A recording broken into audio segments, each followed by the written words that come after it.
here is a concern I have. So, I mean, I want to talk about intermittent fasting too, but my routine goes something like this. I eat. I mean, dude, I'm going to shame myself here, but I finish eating at 10, 11. I go to sleep around 12, 1, right? I wake up and I do not eat anything up until 8, 9 again. And then my eating window is between 8 p.m. and 10:30, 11 p.m. That's right. So like I have a very massive fasting window, but it does not get me at least the physical benefit of fasting. Like I don't lose fat, and that probably is because I'm eating too close to my sleeping hours. 100%. Right? That could be it, because I think it's a 21 hours is a dope ass fasting window. But I'm always confused, and tell me what you think about it. I'm always confused. And this might help with the cyclical keto thing too. Do you think I should eat carbs right before I go to work out, say in cyclical keto or in my dietary profile, or should I eat it right after? I think right after, and the reason is because when you work out, your body burns through your glycogen, which is your sugar stores, and it needs a quick replacement. So the best time, in my opinion, to have those carbs would be right after the workout. That's a really common question I get, but it all kind of depends on to your schedule. What does your day-to-day look like? So that's one thing that I like to customize with the people that I recommend. So the fast that works for me might not work for you, but I definitely would recommend that you get that feeding window instead of making it from like 8 to 10 at night.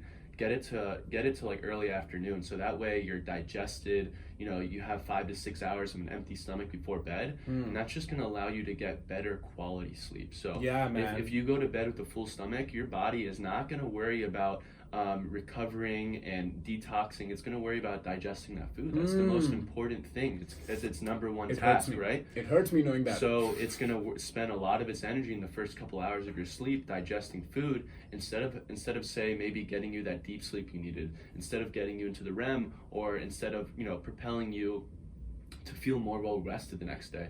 So it's not necessarily going to ruin your sleep, but it might impact the quality of it. So that's why I really urge people to eat at least 3 hours before bedtime, then cut it off after that. For sure. I think that's the bare minimum. Have you found, at least in your observation, that the high-fat, low-carb crowd, or particularly the keto crowd, and particularly the people in the keto crowd that get annoying, and I have been one of them, so I can say it with some credibility, they tend to forget, or maybe a better way to frame this question is counting calories important if you're on a high-fat, low-carb, if you're in ketosis, any of that?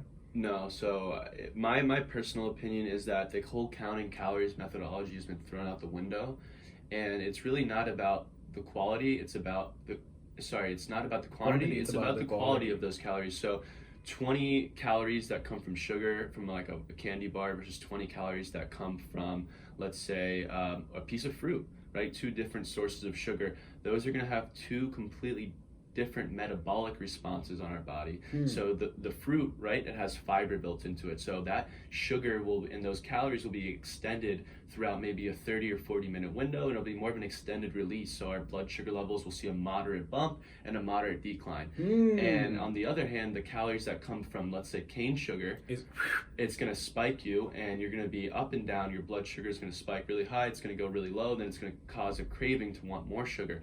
So there's a completely different metabolic response between calories. So that's the main thing people don't understand, is that they just choose the low calorie option. But I encourage my clients to choose the quality of the calories over counting any day of the week. That's what I would suggest. So I personally haven't counted calories once in my life. I've done it a few times just to see what I eat on a daily basis, just to have a baseline just to know how much I burn, just out of curiosity.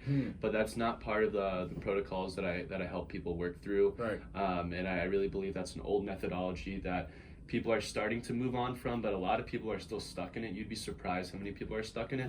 So that's the main thing, is that I try to educate people on, is that there's completely different metabolic responses between eating, let's say, a steak and the same amount of calories in a McDonald's burger, right? For sure. So the steak that's grass-fed, it might boost testosterone. It might help you get into more of a ketogenic state, and that that burger from McDonald's with the bread with all the highly processed oils in it is going to cause a completely different metabolic response, right? It might cause some inflammation. So these are all the things that people have to look at, and it's not ever apples to apples when we're comparing calories. Very interesting.